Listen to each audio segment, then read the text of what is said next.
Come on, Snake.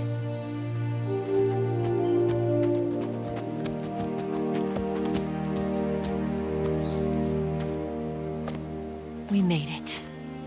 We made it. Over there.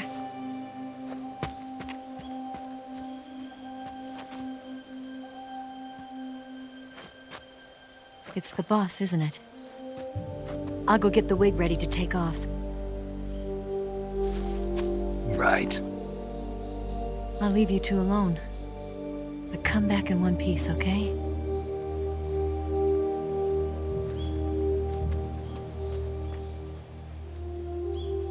Promise me!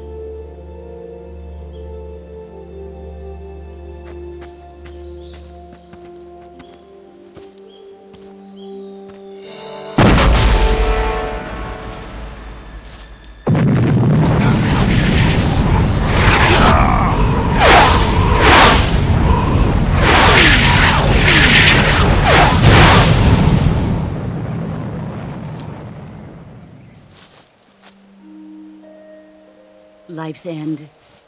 Isn't it beautiful? It's almost tragic. When life ends, it gives off a final lingering aroma. Light is but a farewell gift from the darkness to those on their way to die.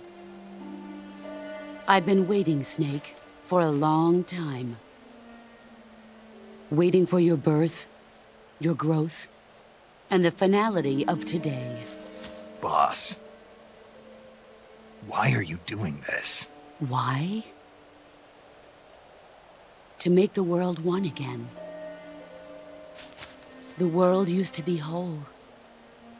But with the end of the Second World War, the philosophers began to fight amongst themselves, and the world was torn apart. The Cobras, my comrades who trained and fought alongside me, were torn apart as well. The foibles of politics and the march of time can turn friends into enemies just as easily as the wind changes. Ridiculous, isn't it? Yesterday's ally becomes today's opposition. And this Cold War? Think back. When I was leading the Cobras, America and Russia were fighting together. Now, consider whether America and Russia will still be enemies in the 21st century. Somehow I doubt it. Enemies change along with the times, the flow of the ages, and we soldiers are forced to play along. I didn't raise you and shape you into the man you are today just so we could face each other in battle. A soldier's skills aren't meant to be used to hurt friends. So then what is an enemy? Is there such a thing as an absolute timeless enemy? There is no such thing, and never has been. And the reason is that our enemies are human beings like us. They can only be our enemies in relative terms. The world must be made whole again. The philosophers must be reunited. I will devote my skills to that purpose. And with the Colonel's money, I will achieve that end. Just as I once created the Cobras. They are my family. I may no longer be able to bear children, but I still have a family.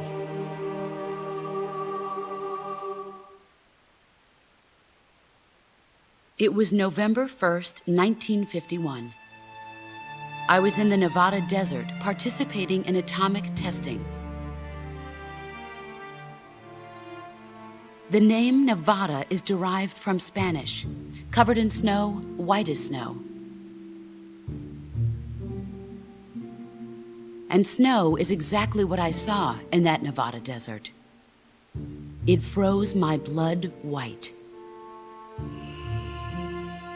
Snake. You were an atomic test subject, weren't you? On Bikini Atoll. That's part of the reason I was drawn to you. You and I are alike. We're both slowly being eaten away by the karma of others.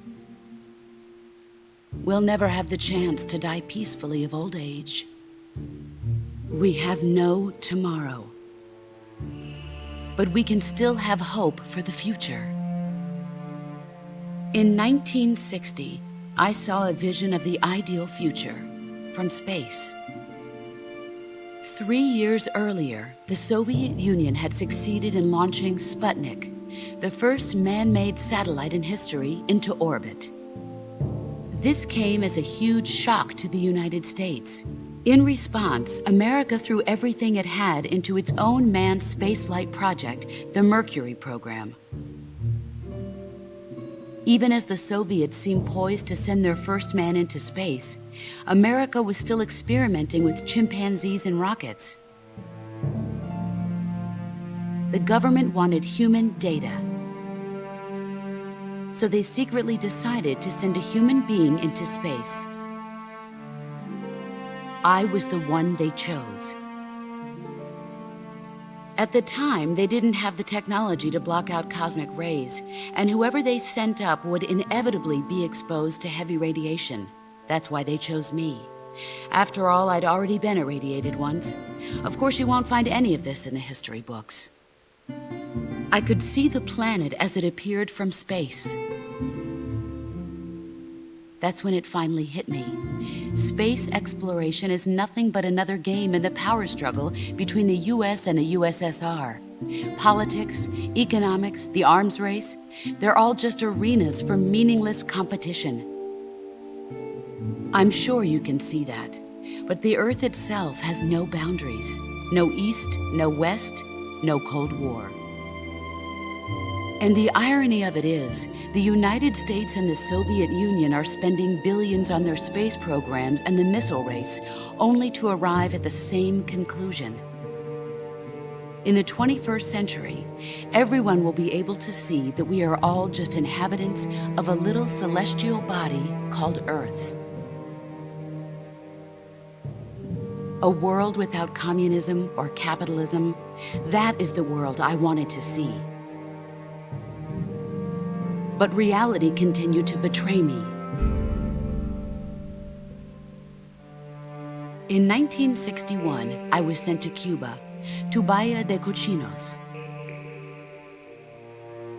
It was part of a CIA-sponsored invasion under the guise of taking Cuban exiles back to their country.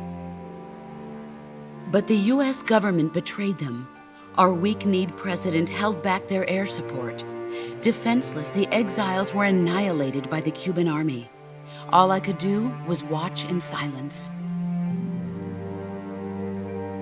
I was set up by the very country I'd sacrificed so much for, by the very government I dedicated my life to defending. I was driven from the surface world, and I went underground. Then, 2 years ago, I faced the Sorrow, my old comrade in battle. He was my friend. But one of us had to die. I was left with no choice. The Sorrow gave his life for me. There is no enmity between us. One must live, and one must die. That was the mission. The ones who gave me that mission were the philosophers. Early in the 20th century, the true holders of power in the United States, the Republic of China, and the newly formed Soviet Union gathered together in a secret meeting that would later be known as the Wise Men's Committee. The secret pact they formed there marked the beginning of the philosophers. But the last of the original members died in the 1930s. After that, the organization began to run out of control, and the Wise Men's Committee degenerated into a mere shell of its former self. The philosophers of today have no sense of good or evil. Their influence extends to countries and organizations involved in every aspect of every war. They have become war itself. That's how they operate. The sacrifices of war cause a shift in the times. This shift leads to renewed conflict, and in turn triggers the next war. Like a nuclear chain reaction, each conflict sparks countless others, forming an endless spiral that will continue on for eternity. Do you understand what I'm saying, Snake? By consuming me and you, the philosophers intend to keep that cycle going forever. It was my father who explained all of this to me. He was one of them. You see, I am the last remaining child of the philosophers. But after he revealed the truth, my father was killed by that same shapeless, formless organization. And my father isn't the only thing the philosophers have taken from me. In June of 1944, the Cobras and I took part in the landing at Normandy. We'd been given a top-secret mission to locate and destroy enemy V-2 rocket installations. I was pregnant at the time. The sorrow was the father. I gave birth on the field of battle. A beautiful baby boy. But my child was snatched away from me by the philosophers.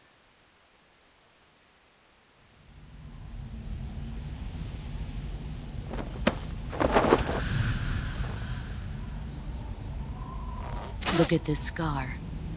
This is proof that I was once a mother. I gave up my body and my child for my country. There is nothing left inside me now.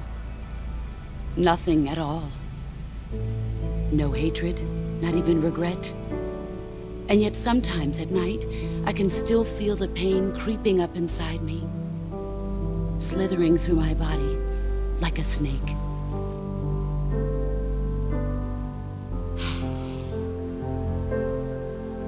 I've never talked this much about myself before. Thanks. Thanks for listening to me.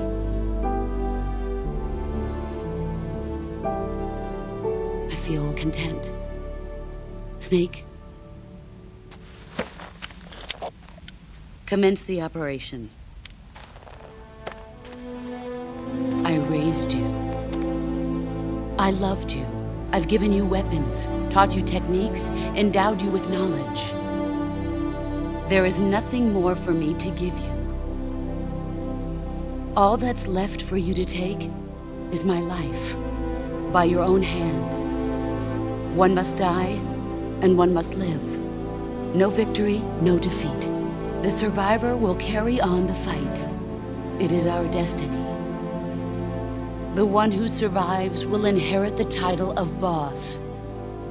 And the one who inherits the title of boss will face an existence of endless battle. I'll give you 10 minutes. In 10 minutes, MiGs will come and bomb the hell out of this place. If you can beat me in less than 10 minutes, you'll be able to escape in time. Let's make this the greatest 10 minutes of our lives, Jack. Boss. You're a soldier.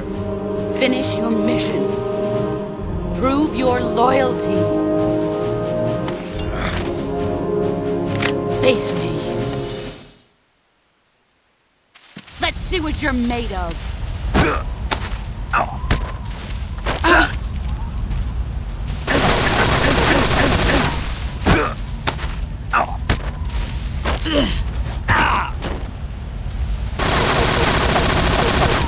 Move or you're dead.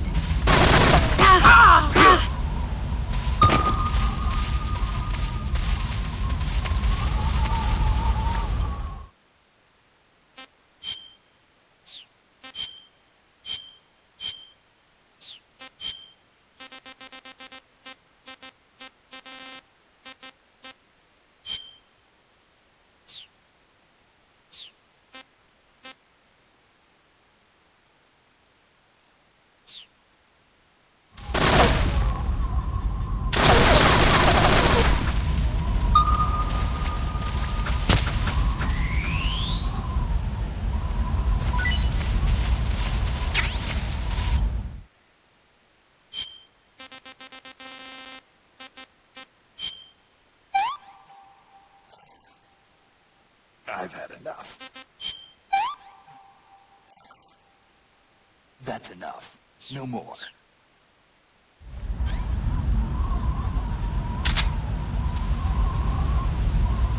Where are you?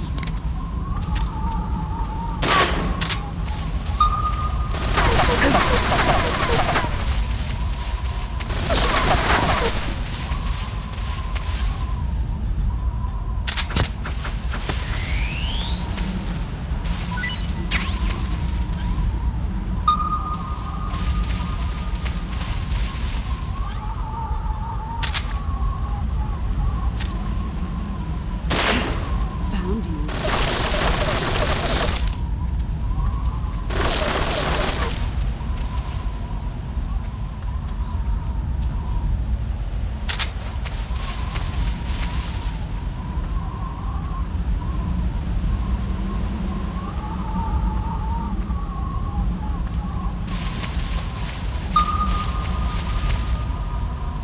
He's gone.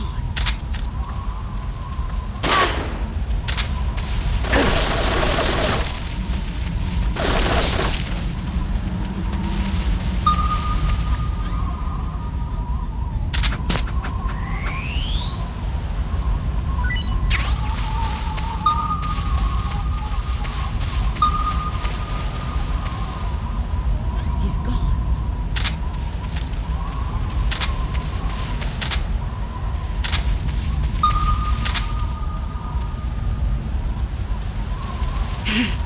I found you. Get ready. Time to play rough. Pathetic. Heads up, Snake.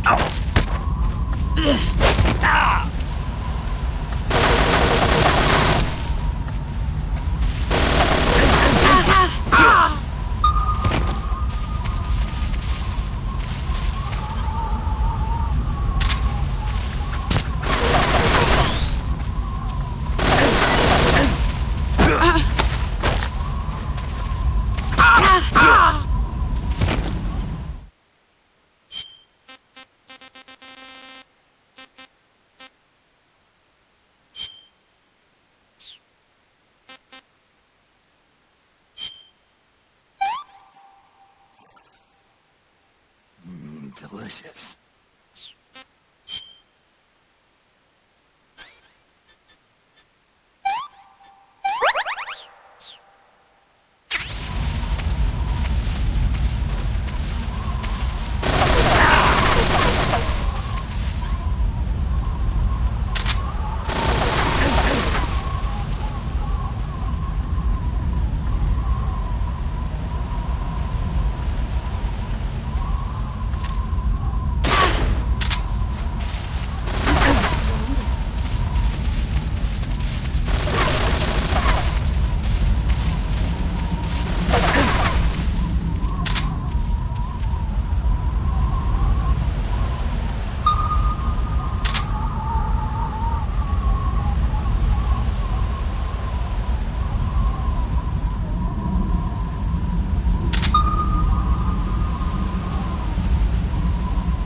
Where did you go?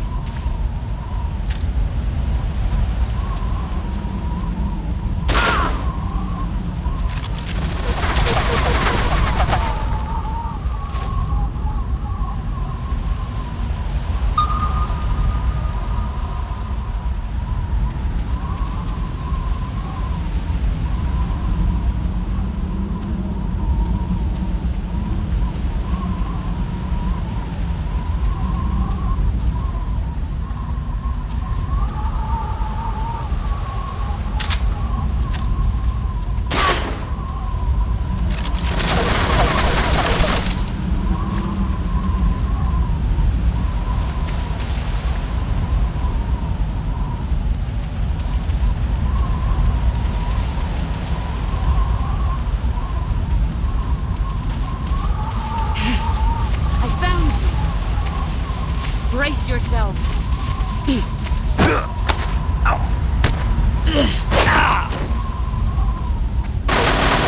Heads up, Snake.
keep it safe.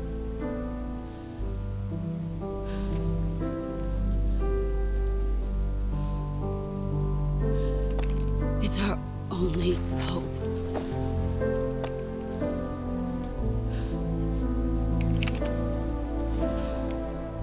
A patriot?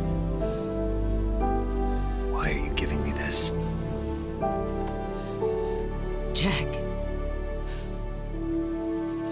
Or should I say, Snake. You're a wonderful man. Kill me. Kill me now. Do it.